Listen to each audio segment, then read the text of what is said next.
I'm so I'll sorry. start with the Haftorah. Yeah. Yeah, Jeremiah is a Okay. tough one. He's probably the toughest prophet. He had the toughest job, I would say. Oh, goodness. Okay, well, it'll be good for me because I got to remember. Okay, here we go. The word of the Eternal then came to Jeremiah after King Zedekiah had made a covenant with the people of Jerusalem to proclaim liberty there. They were to set free their Hebrew slaves, both men and women. No fellow Judean would serve as a slave to another. The people and their officials who had made this covenant, agreeing to set free their male and female slaves and never again to enslave them, carried it out and freed them. This is really interesting. This is like the first time the freeing of the slaves. This happened quite a long time ago. You think about it. It keeps coming around, yeah. Yeah. But afterward, they turned around and took the people whom they had set free and forced them once again into bondage. Well, that's not good. Okay, let's keep on going. SOBs. Damn it. Okay. Then the word of the Eternal came to Jeremiah. Thus says the Eternal One, the God of Israel, when I brought your ancestors out of the land of Egypt, out of the house of bondage, I made this covenant with them. In the 7th year, you must set free your fellow Hebrews who sell themselves to you. When they have served you 6 years, you must let them go free. But your ancestors did not obey me. They paid no heed. Then you recently turned around and did the right thing in my sight by proclaiming liberty for your neighbors. And you made a covenant in my presence in the house that bears my name. Yet then you turned around and profaned my name by taking back the men and women whom you had set free as they desired and forcing them again to be your slaves. Therefore, says the Eternal One, because you did not proclaim liberty for your kinfolk and your neighbors and thereby refused to obey me, I tell you that I will now give you a proclamation of liberty, a liberty of the sword, of plague, and of famine. I will make you a horror to all the kingdoms of the world. Those who broke my covenant, who did not fulfill the terms of the covenant that they made in my presence, I will make the calf they cut in two in order to pass between the halves. I will give the leaders of Judah and Jerusalem, the officials and all the people of the land who pass between the halves of the calf, to their enemies, to their mortal foes. Their dead bodies shall become food for the birds of the sky and the beasts of the earth. I will give Zedekiah, king of Judah, and his officials to their enemies, those who seek their lives, to the army of the king of Babylon, which has pulled back from you. I will give the command, says the Eternal One, and I will return them to this city. They shall fight against it and capture it and burn it down. I will make the cities of Judah a desolation, uninhabited. Thus says the Eternal One, if I did not create day or night, or fix the laws that govern heaven and earth, then would I reject the descendants of Jacob and my servant David, or not choose a descendant to rule the descendants of Abraham, Isaac, and Jacob? For I will restore their fortunes and take them back in love. Hi, you have reached 781-646. Oops. I think you. Yeah. Leave a message after the beep. Thank you. Let me see if I can get to... Okay. All right. I think that's it for the... Wow. That was very short. Wow. Yeah. Or 33 to 25. That's the one. Yep. Good fire and brimstone, though. What is that? I'm excited. Does anybody know what time period this is? I believe it's right before the Israelites go into Babylon. Jeremiah was very tough. It says the first exile. Yes. And Jeremiah was really tough. Wow. If I think about Jeremiah, I always wonder like how he even survived. He had to tell the king to go into exile. Like God was telling him to tell the king to go into exile. And the king Interesting. Yeah, it was a real strange time period. And so it was about 3000 BCE maybe? I don't know if it was that far back. Was it? I don't know. I'm really not that versed in time. I kind of know the way it goes somewhat. I can't say for certain because I'm always off a little bit, but How is it 3,000. that you, how, Monique, I'm very interested. How is it you know your chronological era so well? Oh, because I've been reading about the Bible for a long time. Oh, and so you know where everything comes. That's good. Well, sort of, a little bit. Yeah. Yeah, but I know that this is before the first exile, Okay. Yeah. before the Okay. first destruction of the temple. Right. It was definitely before the first destruction of Yeah. the temple. Yeah. And I know And the that first destruction of the temple was 586 AD or BC, right? BC. Yeah. BCE. BCE. Yeah. So 586 was the first Then destruction. of the Jesus came along and said, "Where am I going to go to shul?" Yes. they rebuilt it at that point, right? They rebuilt it. It keeps. Because he needed a shul, you know. And Okay, I'll read a little bit longer because that was such a short passage. I'll read a little bit more if you want, unless absolutely. somebody. Okay, all right. As long as everybody's okay with that. I think. All that's, right. So now we're in we gotta- Mishpatim. Yeah. What? Wait a minute. You went ahead, didn't you? Isn't it? we Well, didn't- That's these the were- beginning. These were the commentaries. Yeah. This No, it Okay. begins where you were, Rafi. like right here, right? Yeah, ve'ele hamishpatim asher tasim lifanehem. So it's 2 or 1. 21. It's Exodus 21. 1. 1 verse 1. Yeah. Okay. I just can I I'm sorry I wasn't here last week because I felt like, man, that last week was the best. I mean, it was absolutely. I felt like It was. You missed a biggie. Yeah. I know. I was listening to it in the car and I couldn't Yeah, really participate. And it was a very good discussion last week too. You missed. You Yeah. guys are Well, wonderful. it's okay. You'll make it up another year.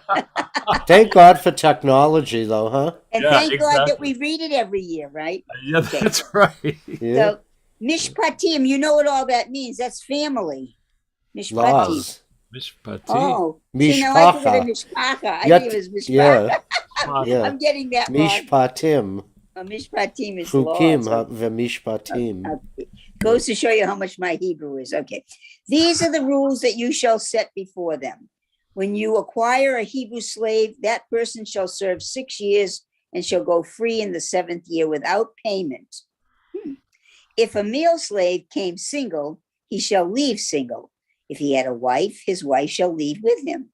If his master gave him a wife and she has borne him children, the wife and her children shall belong to the master, and he shall leave alone. But if the slave declares, I love my master and my wife and children, I do not wish to go free, his master shall take him before God. He shall be brought to the door of the doorpost, and his master shall pierce his ear with an awl, and he shall then remain his master's slave for life. Now, wait a minute. I want to read this again because I'm missing something here.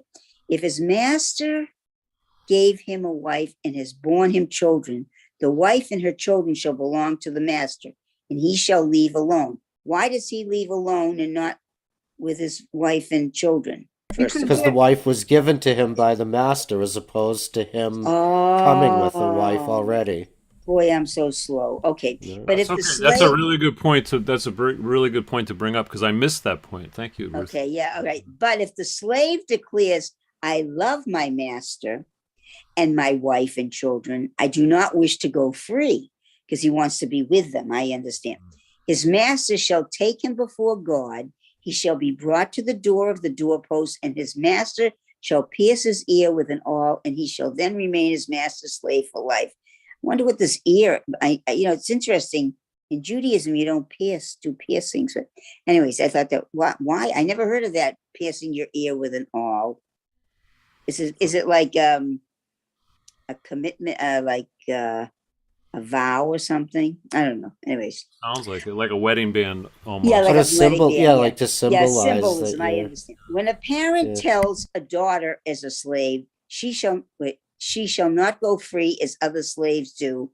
If she proves to be displeasing to her male master, who designated her for himself, he must let her be redeemed. He shall not have the right to sell her to outsiders, since he broke faith with her.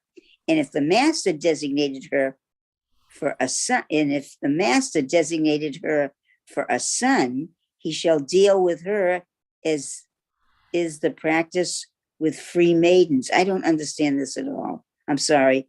And if the master designated her for a son, In other words, if he gives her to one of his sons as a slave. Wow.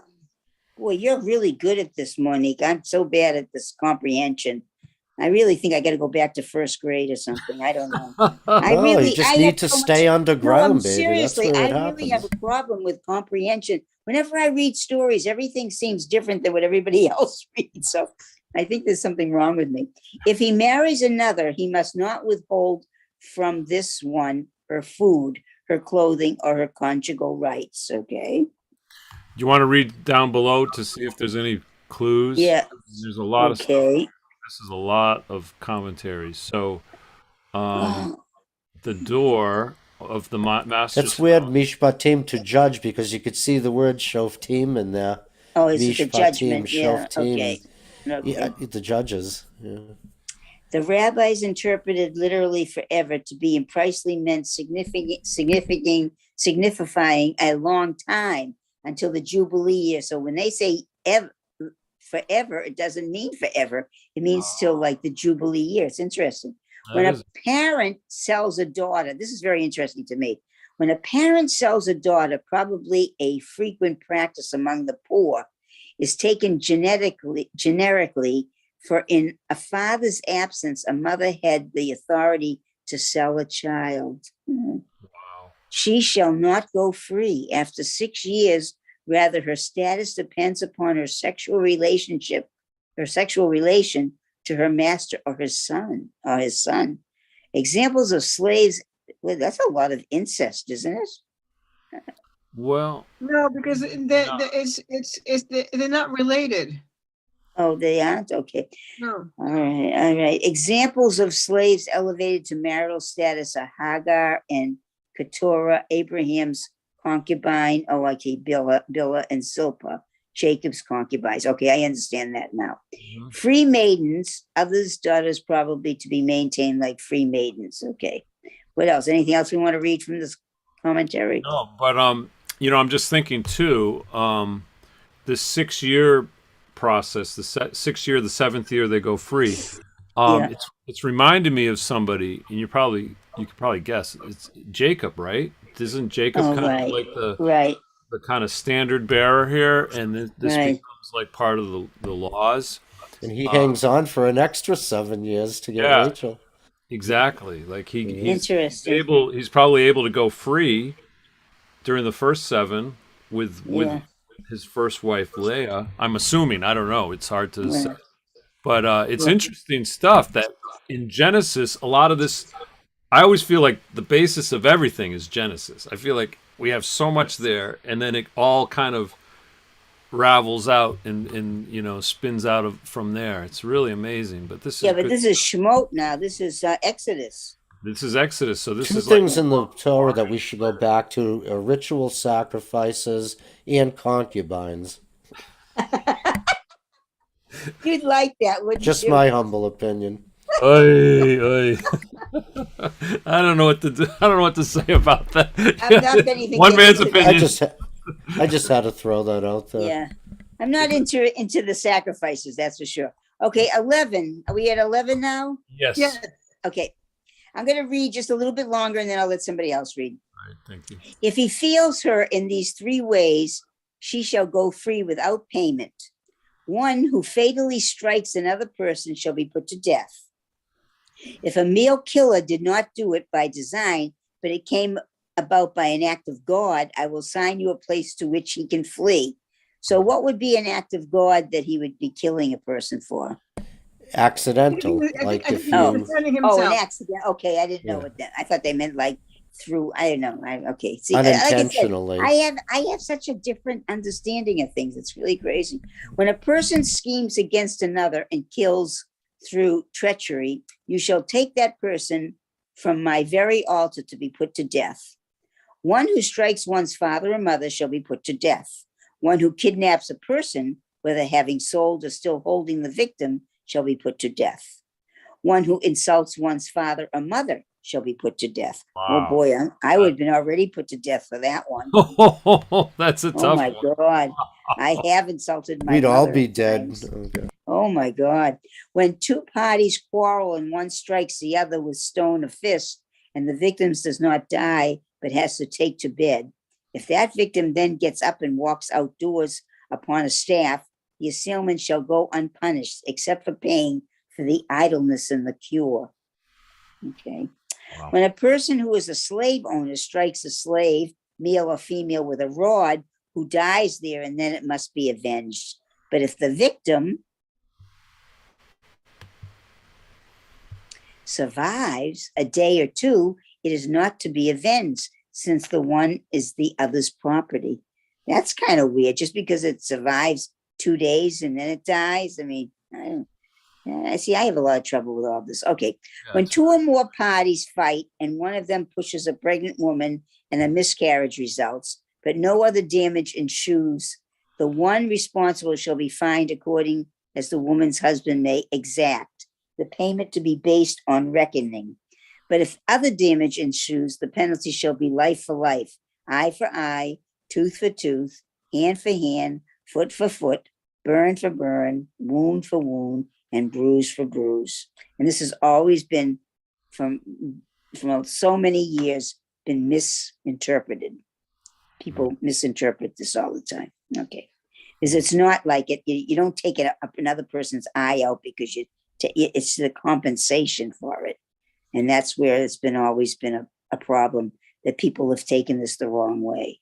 Okay. Anyways, when a person who is a slave owner strikes the eye of a slave, male or female, and destroys it, that person shall let the slave go free on account of the eye. If the owner knocks out the tooth of a slave, male or female, that person shall let the slave go free on account of the tooth. When an ox gores a man or a woman to death, the ox shall be stoned and its flesh shall not be eaten, but the owner of the ox is not to be punished. If, however, that ox has been in the habit of goring and its owner, though warned, has failed to guard it, and it kills a man or woman, the ox shall be stoned and its owner too shall be put to death. If ransom is imposed, the owner must pay whatever is imposed to redeem the. Sorry. All right. Okay. Here we go.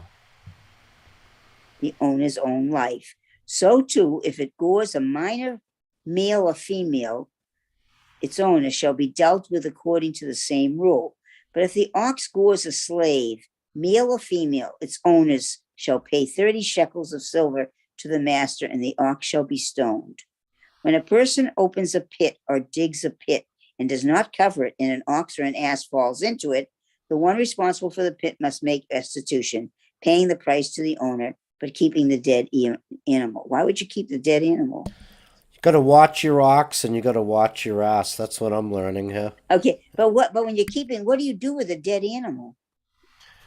Maybe you eat it. I don't know. That's what I would Probably. Okay. It says keeping the dead animal. That I have to see again. My comprehension's way off from everybody else. When a person's ox injures a neighbor, I don't think you're that off, Ruth. okay. You're very. I think it's another way of looking at it. When a person's ox injures a neighbor's ox and it dies, they shall sell the live ox and divide its price. They shall also divide the dead animal.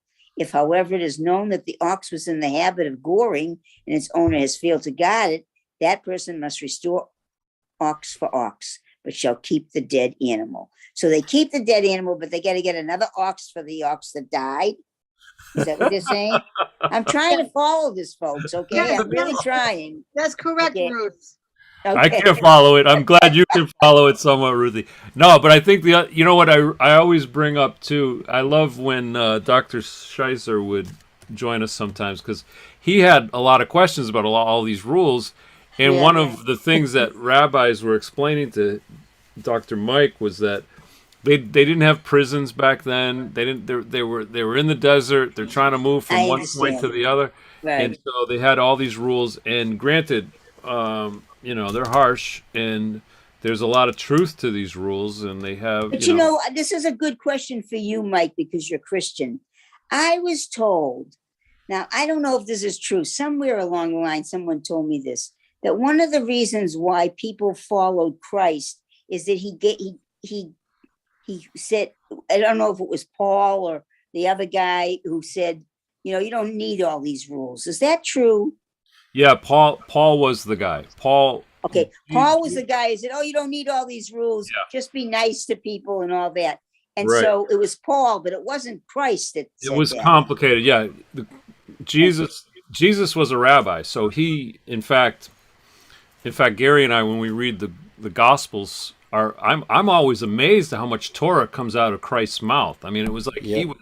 he still was Jewish, and he was a learned man. So that's why I'm so confused when where was it where they said the laws weren't important, and that was a big difference between Judaism and Christianity, I thought. Right. So Paul really made but I mean, I got to be honest. A lot of the Gospels are very anti-Semitic. I mean, I know that. I do know that. Yeah. Because especially the Gospel of John, for whatever reason, they pitted the Jews against the new way. I don't even know. I don't even know if they call it. You see, the thing is that unless you're very knowledgeable, but a lot of Christians that aren't knowledgeable, would say, why should we follow all those Jews because they have all those laws we don't need anymore? So, there's a lot of conflict with that. Yeah, there is a lot of conflict. So I will say that what Jesus did say, Jesus knew that it was a new thing that he was doing. There was no question that he was very aware that what he was talking about was very new. He relaxed a lot of the rules of the Sabbath. That's why Christians and Jews kind of have this difference. But the big thing was he realized this new way was so different, and he even says people are going to go back to the old ways because they like that,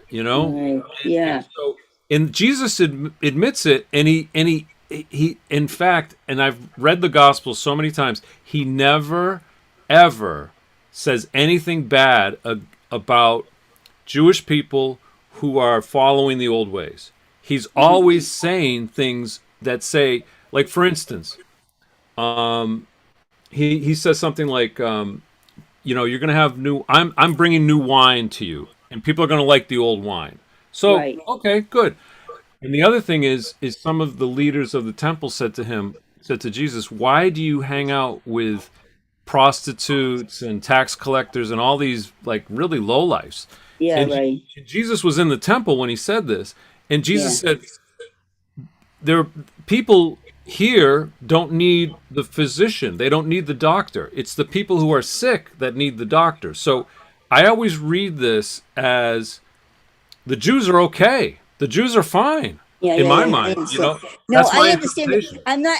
But what I was told, and I was told by another Christian who did a lot of study, who actually is like you, is very interested in Judaism and studied a lot of Judaism, and she said that she feels that Paul screwed up a lot of things in Christianity for Christians, and I always wanted to know what your opinion was about that. Well, I felt like he did, and you're absolutely right. I feel like he made it seem that here's what he did, and I'm not a big fan of Paul. I never was. Yes, neither was my friend, incidentally. My friend, she wasn't he's either. A tough guy. I mean, some Christians who love Paul, I always feel like they're almost not Christian. They're so against Christ. I mean, because it's almost like. But however, the big thing about Paul was that his job was to try to convince Gentiles that they didn't sort of have to leave their own race or religion. I feel this is my interpretation now. It's not. Okay. I don't know enough about it, so it's not the Pope's It's not. Everyone has a different opinion, but my feeling has always been that Paul had a tough job because he told the Gentiles they didn't need to be circumcised, and they were like, "Oh, okay, we don't need to be circumcised. You don't need to follow the books of Moses, the Torah. Oh, we don't have to follow that. All you need to do is listen to Jesus and follow Jesus." I see. And so all the old ways kind of got washed away. That's what I got. Yeah. And that's where the big division came. And Paul never met Jesus. He never met him. That can be that's probably correct. However, Isn't I that feel like, interesting? yeah, it is interesting.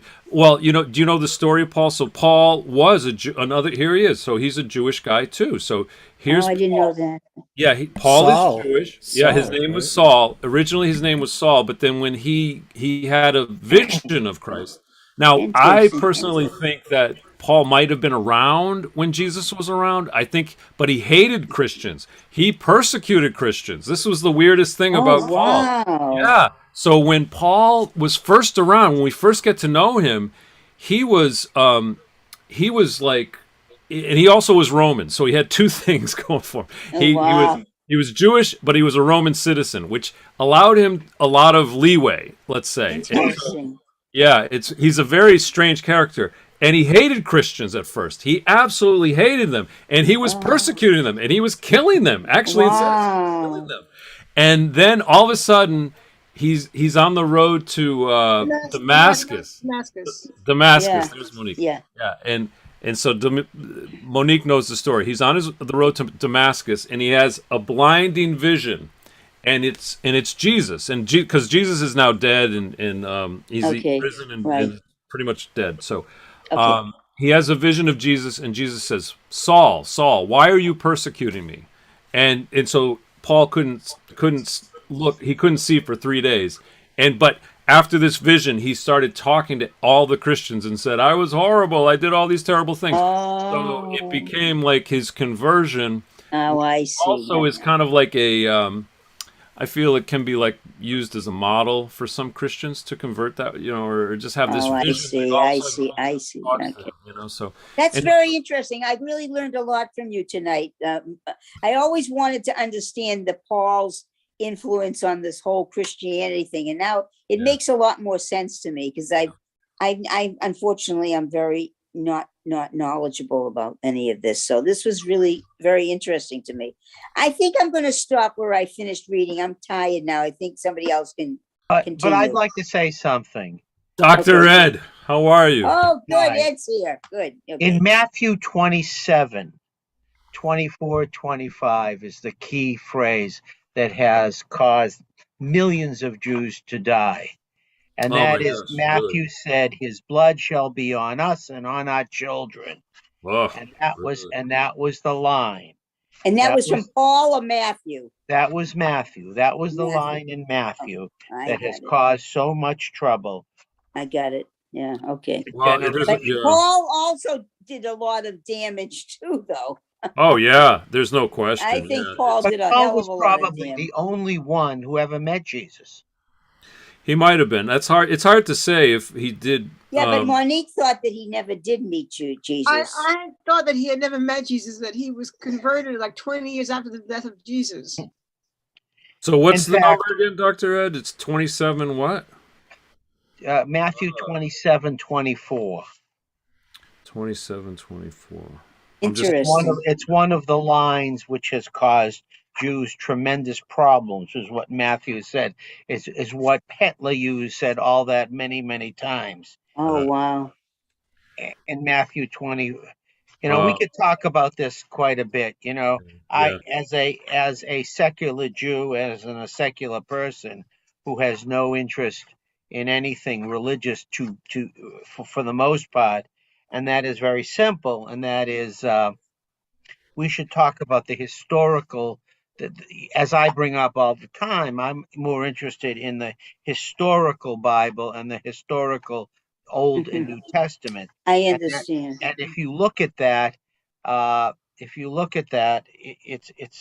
you look at both the Old and New Testament, which I have read both, and the Quran, which I have read. You look at all of these books with a interesting eye. So I read this for historical purposes. Right. And I mean, I think Okay. the other thing too that I bring up in my church constantly too is the cross is a Roman cross. It was the Romans who killed Jesus, and that's But evident. that's only recent. We could go on and on with Yeah. that too. But I mean that's the other thing too is that Rome really kind of had their hand in the Gospels, like Yeah, Pilate. because Jews were crucified too, and they never talk about that either. You know, Jews were crucified. Crucifixion was not a thing that the Jews did, but it's very interesting that No, I said you didn't hear what I said. I said Jews got crucified. I didn't say Jews did it to Jews. I didn't say but you that. do know that Christianity was practiced in the synagogue for centuries. Yes, In the synagogue for centuries I believe that. before there was a final break. I see. And Yeah, it was only the rabbis who in the second or third century says, okay, you can't be a Christian and a Jew, and you have to get out of this. You have to get out of the synagogue. I But see. you know, it is what This it is is. no. This is very interesting. See, now, I like history too. I'm like you, Ed. I don't. I believe I like to read to understand, and I do have some faith in God. But I have to be honest; it's not like people that believe 100%. But I do like to. I like to study this so I have a better understanding of the history myself. Because I didn't study the New Testament, so you did, and I'm much more interested in people who have more knowledge than I do because I haven't studied it, and so I only have the Old Testament to study. So I do find this very interesting. I've always because I always wanted to know when the break came between Judaism and Christianity. I always wanted, and it wasn't through Jesus, it was through all these other people. That's what I see. It's Right. not through Jesus, it was through all these other people. Right. You know, I mean, exactly, and I'm with you. Like, yeah. I think that's exactly This it. is what's really interesting to me. And But that's anyways, the to find the unity in all that is the beauty, and that's the beauty of it, because there's so much that we share. There's so much we have in common. right. I mean, Oh, I didn't like when Dr. Ed said that about Matthew 27:24. I mean, that's like something I've read many times, but I never really took it to heart because I always feel like Pilate, that whole, it's like a drama that happens between Pilate and Jesus, and Pilate is the Roman governor, and I always feel like he gets off easy. Pilate is seemed as like a neutral character, but he did send him to his death. I mean, it was anyway. It's so complicated. There is a lot of new interest in something that has just been found, and that is the Gospel of Pilate that has been hidden by the Catholic Church for centuries. I urge you to read a book. Unfortunately, it's fiction, but it's the most magnificent book I've read in years and years and years. It's called The Order by Daniel Silva. Oh, I think I've heard about that book. I never read it, but I did hear I've read all of the Daniel Silva books. You know, Yeah. he is the Mossad assassin. You know, the Gabriel Allon, but this book has been unbelievable by Daniel Silva, and Interesting. Writing it down, fascinating. yeah. Okay. And what's All right. I want to interesting, let somebody else read now because I'm tired from reading. I just drove 150 All right. miles. Monique, would you like to continue? I can read. We're Okay, at go ahead. 37, right? Yeah, 37. When a person steals an ox or a sheep and slaughters it or sells it, that person shall pay 5 oxen for the sheep and 4 sheep for the sheep. If the thief is seized while tunneling and beaten to death, there is no blood guilt in that case. If the sun had already risen, there is blood guilt in that case. The thief must make restitution, and if lacking the millions, shall be sold for the theft. But if what was stolen, whether ox or ass or sheep, is found alive and in hand, that person shall pay double. When a person who owns livestock lets it loose to graze in another's land and so allows a field or vineyard to be grazed bare, restitution must be made for the impairment of that field or vineyard. When a fire is started and spread to thorns, so that stacked, standing, or growing grain is consumed, the one who started the fire must make restitution. When a person gives money or goods to another for safekeeping, and they are stolen from that other person's house, if caught, the thief shall pay double. If the thief is not caught, the owner of the house shall depose before God and deny laying hands on the other's property. In all charges of misappropriation pertaining to an ox, an ass, a sheep, a garment, or any other loss, wherever one party alleges this is it, the case of both parties shall come before God, The one whom God declares guilty shall pay double to the other. How does that happen? Oh my gosh! How do you get to there? So, Well, I the don't priests know. probably, right?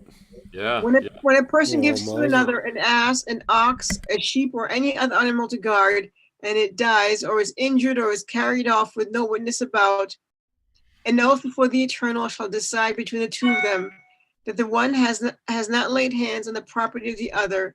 The owner must acquiesce, and no restitution shall be made.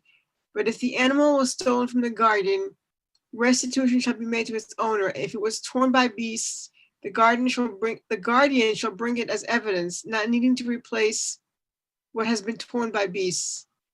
When a person borrows an animal from another and it dies or is injured, its owner not being with it, that person must make restitution.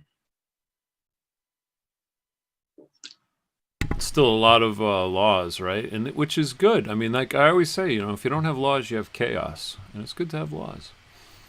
If its owner was with it, no restitution need be made, but if it was hired, that payment is due. If a man seduces a virgin for whom the bride price has not been paid and lies with her, he must make her his wife by payment of a bride price. If her father refuses to give her to him, he must still weigh out silver in accordance with the bride price for virgins. You shall not tolerate a sorceress. Whoever lies with a beast shall be put to death. Whoever sacrifices to a god other than the Eternal alone shall be prescribed. You shall not wrong or oppress a stranger, for you were strangers in the land of Egypt. Your communal leaders shall not ill-treat any widow or orphan. If you do mistreat them, I will heed their outcry as soon as they cry out to me. And my anger shall blaze forth, and I will put you to the sword, and your own wives shall become widows and your children's orphans. If you lend money to my people, to the poor among you, do not act towards them as a creditor, exact no interest from them.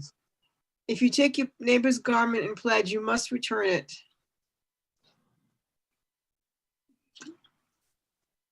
Before the sun sets. It is the only available clothing. It is what covers the skin. In what else shall your neighbors sleep? Therefore, if that person cries out to me, I will pay heed, for I am compassionate. You shall not revile God, nor put a curse upon a chieftain among your people. You shall not put off the skimmings of the first yield of your vats. You shall give me the male firstborn among your children. You shall do the same with your cattle and your flocks. 7 days it shall remain with its mother, and on the 8th day you shall give it to me. You shall be holy people to me. You must not eat flesh torn by beasts in the field. You shall cast it to the dogs. You must not carry false rumors. You shall not join hands with the guilty to act as a malicious witness. You shall neither side with the mighty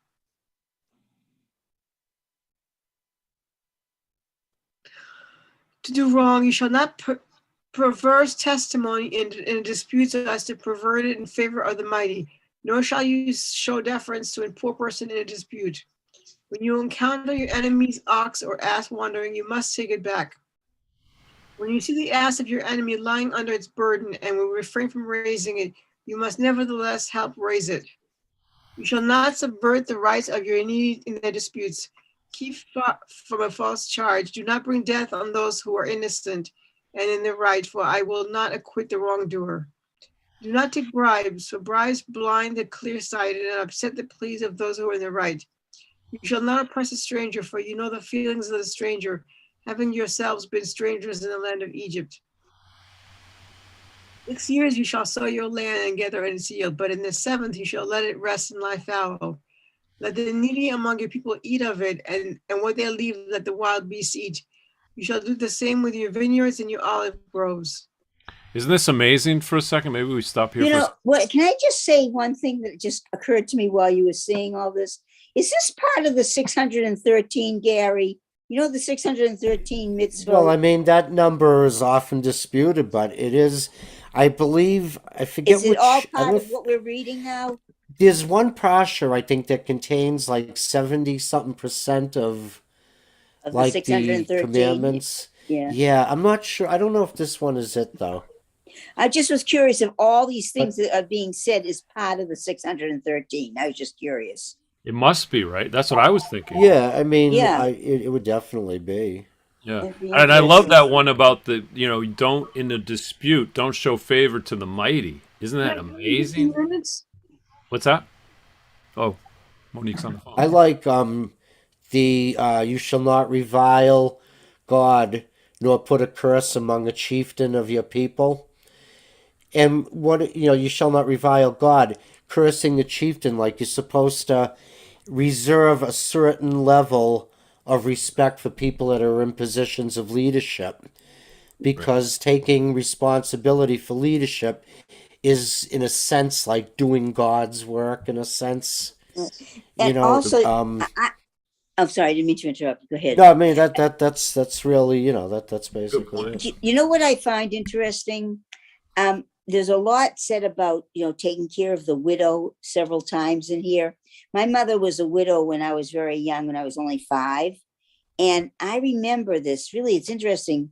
I lived in an all Jewish neighborhood. I never, believe it or not, I didn't even have a Christian friend till I was like 12 years old. Okay. And I remember how many people helped my mother when I was a little kid. People always said, "Oh, you got to take care of Rose. She's a widow." I remember that all through my upbringing up to the age of 12.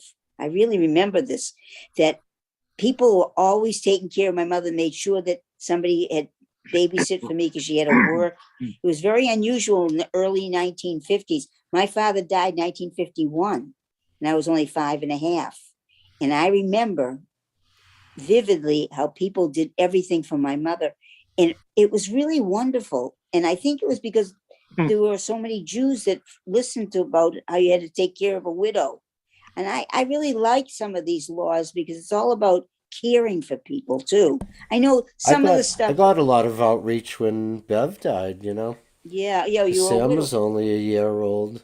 Yeah, and I have to tell you, I see it always over and over again here in the Torah about taking care of the widow, taking care of the orphan. I really But like that. the 613 commandments date back to the Talmud in the 3rd century. There's no Oh, mention of 613.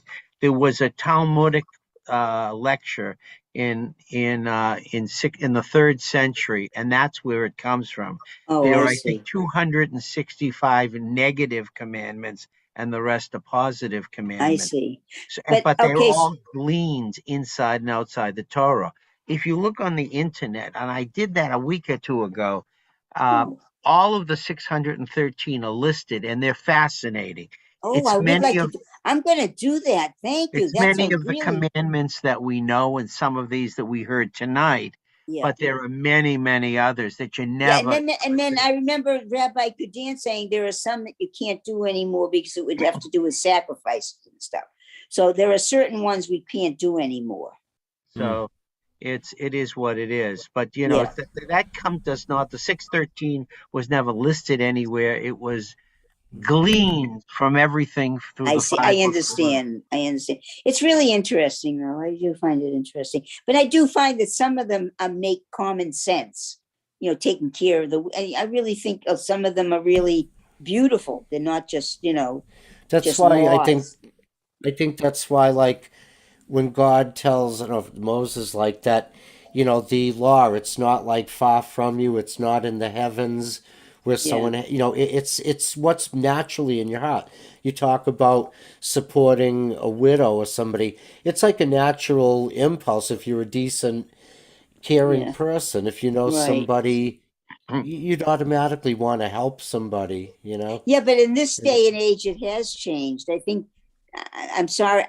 My personal opinion is that natural humanity has been unfortunately fallen by the wayside. How people are so angry and mean, and they do mean things. I don't see it that way anymore. I'm glad I grew up in the 50s. I don't see it that if my mother was a widow now, I don't think she would have had as much help, by good people. I don't know.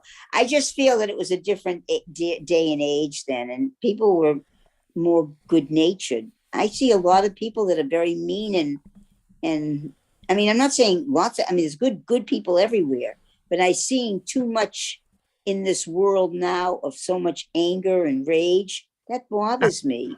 Well, You I'll know. tell you, first of all, I just popped this up on the internet. The 613 mitzvot are separated into categories.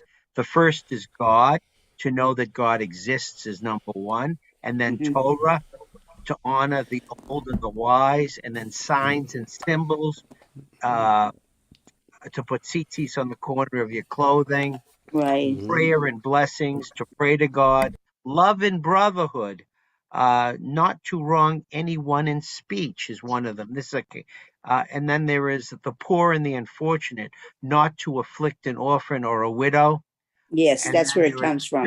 See, so it does come from this. Yeah, right. treatment, to love the stranger, marriage, divorce, and family, Right. to honor father and mother. I mean, it goes, and then forbidden sexual relations. I'm not going there. And then Yeah. time and seasons, Against. to sanctify the Shabbat. I mean, Right. uh, for instance, not to the forbidden sexual relations, not to indulge in familiarities with relatives, Yeah. Yeah. not to commit Well, incest. right, right. Of It's course. Yeah, yeah. those. So they're really not good deeds. They're really commandments. Yes. 613. So I urge you all. They're very fascinating to take a look at. Yeah. Is the 613? I will. But I I will. will. I'll look at it on my own. That's very But I good to will tell know. you one thing. Tomorrow, as chairman of public health in my region, I will be speaking, Ruth, on exactly what you just brought up. I'm always very technical, but I have been, and my colleagues have been the targets of horrendous rudeness, Yes. horrendous emotion. We are entering the third year of our pandemic, Right. and people have just gotten so upset. It's depressing. And I'm going to And speak today. vile, and they're being vile, and Very vile. it's, You should see the vile emails I get and oh threatening God. emails I get. And it doesn't bother me. It just bothers me that our population has But you know where I lowered feel to it that came level. from? I know that you're going to probably. I believe it came from our government. I believe that the way that the Congress has been acting and how they talk to each other and everything, it's outrageous. You never would have heard this in the government like it is now. I believe it came from the top. I'm sorry, I really do. I believe, and that all these people now accept this type of behavior. Right. And there's I a think lot of it's confusion, and people also feel very they feel very lost, and they reach out to any kind of ideas, and It's they the lack. right. television producers. It's the television, Uh, the television producers. It's true. It's the news too. The I'm news makes only people kidding. No, crazy. I It makes agree. The people like, news but I do believe it came when when you listen to these congressmen saying these vile things to each other. I think that's worse because they're supposed to be representing the people, but they're I right. not. don't They're believe only. I don't believe that it's any different than it was in George Washington's time. The I reason is disagree. there's everything coming out of everybody's mouth is recorded now. The Yeah, things that Winston Churchill broadcast. said, Oh, the I things that see. I Winston see. Churchill said, the things that Washington said, the things Yeah, that uh, James Otis, who was a hothead, said. yeah. They Yeah, could list. John Adams and Thomas Jefferson had a huge feud, didn't they? They were like vile. It was It's almost, just that everything. but it's Now, broadcast. tomorrow I'll have my biweekly statement, and there'll be 20 people in the room, and by 10 o'clock the next morning, they will have me quoted through the patch all over the area, and some things I don't want to be passed along get passed along. Now I don't care. It bothered me but someone has to say those things, and even when I say tomorrow, you know, think of, do you have no decency? Remember them, Well, the, that's well. See, I'm going to show The you how this is McCarthy playing. hearings. The right. way Have this you no is playing decency, out, sir? the way this is playing out, look at the airlines. How many times in one flight they have people fighting with flight attendants just because of the mask. I mean, it's ridiculous. They're having fist fights. They're trying to shoot each other. I mean, and this is on an airplane, a commercial airplane. I mean, it's ridiculous. I mean, I wouldn't go on an airplane right now if you paid me. I don't want to be with those crazy people. Wear a helmet. It's just No, I mean, I don't know. You know, Look at the somebody. flight to Israel this week. Ha! They What turned happened? around. they had to turn back. Yeah, I Oh, heard. what back. happened? I didn't hear about that. What happened?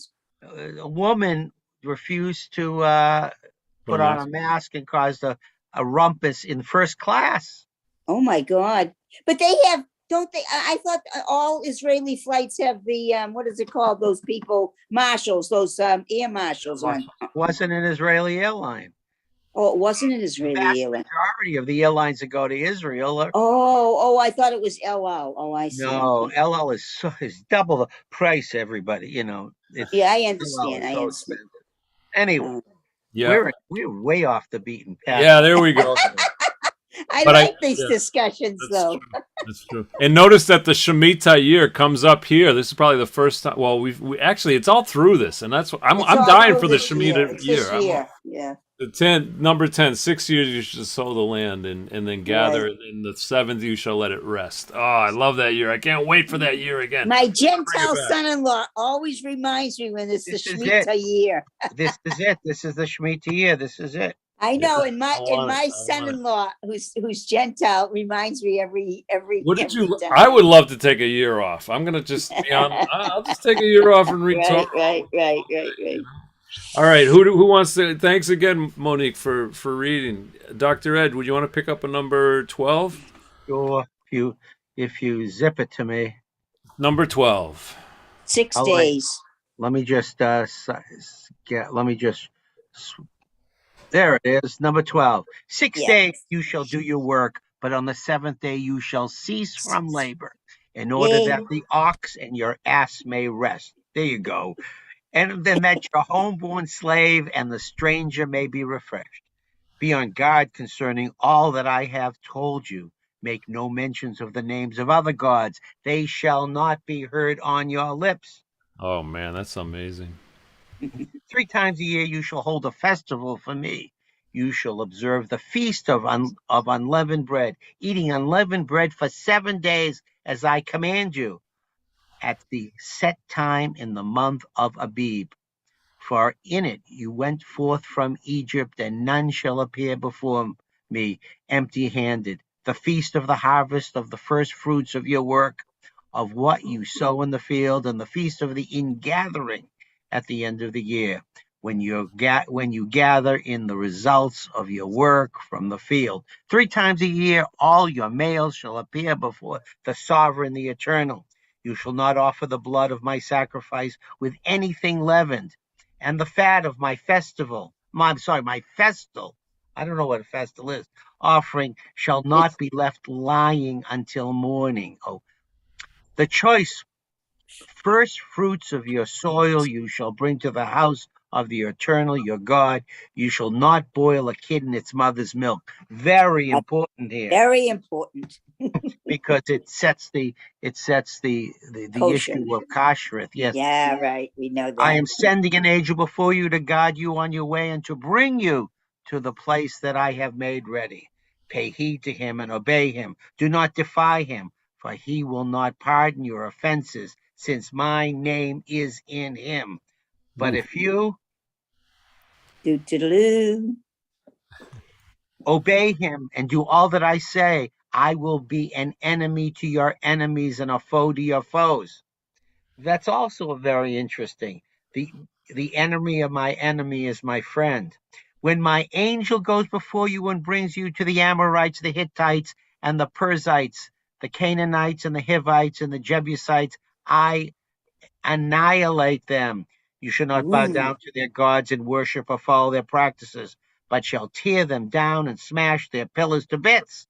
You shall serve the eternal your God, who will bless your bread and your water, and I will remove sickness from your midst. No woman in your land shall miscarry or be barren. Wow. I will let Yay. you enjoy the fruit full count of your days. My gosh, if I read this to somebody, said this to somebody, they'd probably shoot me. I will send forth my terror before you, and I will throw into panic all people among whom you come, and I will make all your enemies turn tail before you.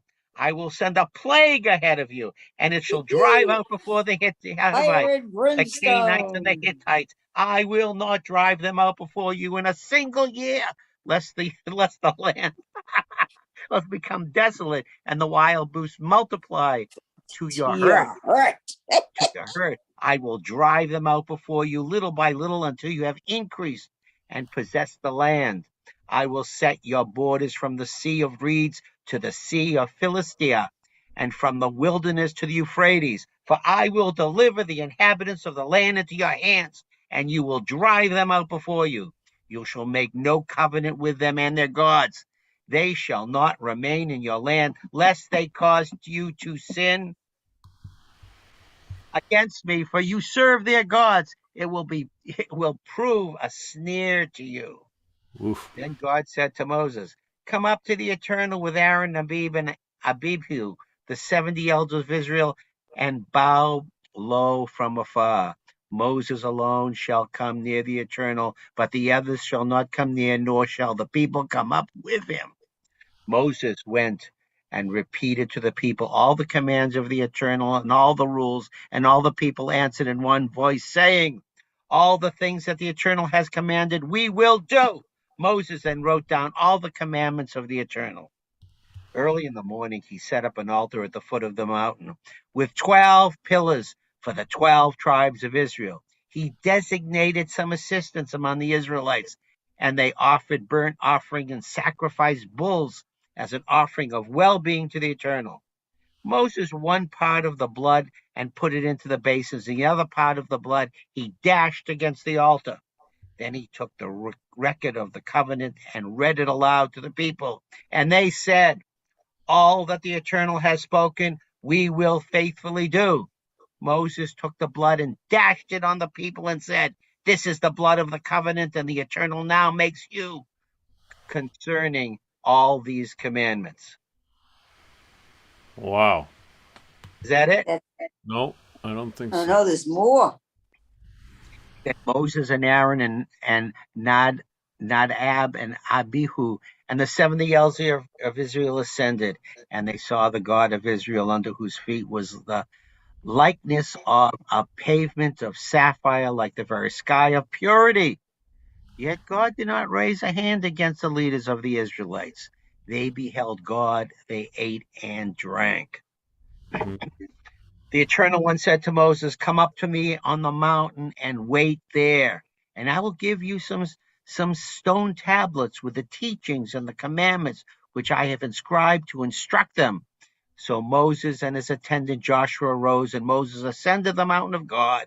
To the elders he had said, wait here for us until we return to you. You have Aaron and Hur with you. Let anyone who has a legal matter approach them. When Moses had ascended the mountain, the cloud covered the mountain, and the presence of the Eternal abode on Mount Sinai, and the cloud hid for 6 days. On the seventh day, God called to Moses from the midst of the cloud. Now the presence of the Eternal appeared in the sight of the Israelites as consuming fire on top of the mountain. Moses went inside the cloud and ascended the mountain, and Moses remained on the mountain 40 days 40 and days 40 and nights. 40 nights. That's the end. Woo! That was a fire and brimstone pasture if there ever was one. Absolutely. You want to see? I'll tell you, when you go down south of the Mason-Dixon line, you want to see a presentation just like that, you just turn on Sunday morning. You want to see. Oh, I know the Baptist. I've gone to. I want to tell you, I went out with a Baptist, and he invited me to a church service. I couldn't believe what went on in that service. I was just sat wonderful. there and thought, "Oh boy, I'm not going to say a word." That was quite an. It was quite an eye opening for me. I'd never been to a service like that. Yeah, it gets pretty rowdy. It gets pretty rowdy. It's true. Ooh, So was that powerful? can I read something, please? Yeah, Yeah. go ahead. Go ahead. I found this. There is a website on Torah that I found, and every week they have some interesting original poetry about the Pasha. So let me read this, if I may.